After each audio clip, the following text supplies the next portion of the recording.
DI office ঘেরাও করে বিক্ষোভ দেখা থেকে পুলিশের সাথে রীতিমতো ধস্তাধস্তির জেরে চরম উত্তেজনা তৈরি হলো চাকরিহারা শিক্ষক অশিক্ষক কর্মীদের সঙ্গে। বুধবার সকাল 11টা নাগাদ ইংরেজবাজার শহরের অতুল মার্কেট সংলগ্ন জেলা শিক্ষা দপ্তরে ঘেরাও করে বিক্ষোভ কর্মসূচির ডাক দেয় যোগ্য শিক্ষক শিক্ষিকা ও শিক্ষাকর্মী মঞ্চ।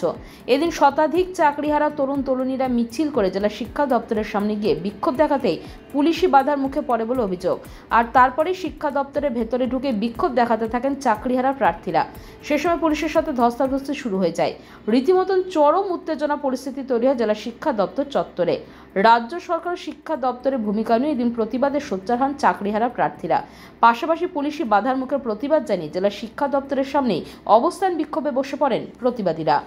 আমাদের বিনা কোনো দোষে আমাদের চাকরি চলে গেছে, আমরা কিছুই জানলাম না, আমরা কি করলাম, আমরা নিজের মতন যোগ্যতায় নিজের চাকরি পেয়েছি। সেই 6 বছর আগে আমরা নিজের যোগ্যতা পড়াশোনা করে চাকরি পেয়েছি। আর হঠাৎ করে একদিন শুনছি, ফার্স্ট সেমিস্টারে খাতা চেক করছিলাম, হঠাৎ করে শুনছি 1 বছর আগে আমাদের চাকরি নেই। আমি কিছুই বুঝতে পারলাম না, আমি প্রথমে তো বিশ্বাস হলো না কেন আমাদের চাকরিটা গেল। পরে আবার এরকম 1 বছর লড়াই করার পর না কোনো শুধু আশা যে না আমরা জাস্টিস পাবো, যে সুপ্রিম কোর্টে আমরা গেলাম কিন্তু ওখানে আমরা জাস্টিস পেলাম না। এবার কমিশনকে তো দরকার যে আমাদের যোগ্য লিস্টটা দেয়। জাস্টিস পেলেন না কেন? জাস্টিস পেলেন না, কারা দায়ী কি মনে করছেন? জাস্টিস রাজ্য সরকার দায়ী আমার যা মনে হয়। ওদের কাছে সবকিছু যদি আছে সেগ্রিগেশন করে তো যেটা সুপ্রিম কোর্ট যেটা চাইছে সেটা অবশ্যই দেওয়া উচিত, সেটা অবশ্যই দেওয়া উচিত।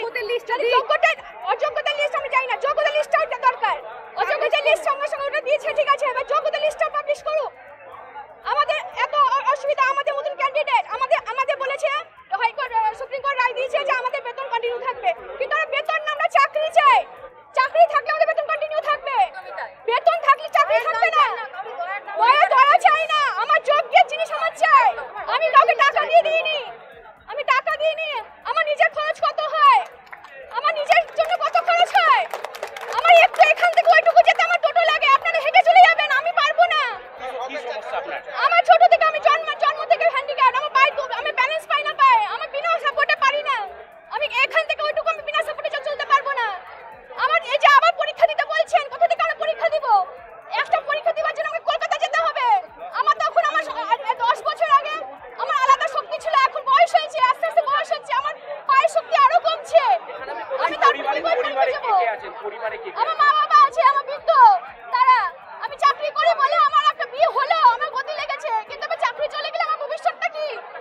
এরকম আমার মতন অনেকে আছে, অনেকে সংসার নেই, জব কি করবো আমরা? আমরা কোথায় যাব? আমাদের সামান্য লিস্ট চাই, আমাদের লিস্ট চাই। যদি আমরা কোনো দোষ করে থাকতাম আমরা মেনে নিব, কিন্তু আমরা বিনা দোষে কেন? আমার নাম অনিন্দিতা সাহা, আক্রমণ স্কুলের অ্যাসিস্ট্যান্ট টিচার 11-12 এর। Bureau news Bangla Times.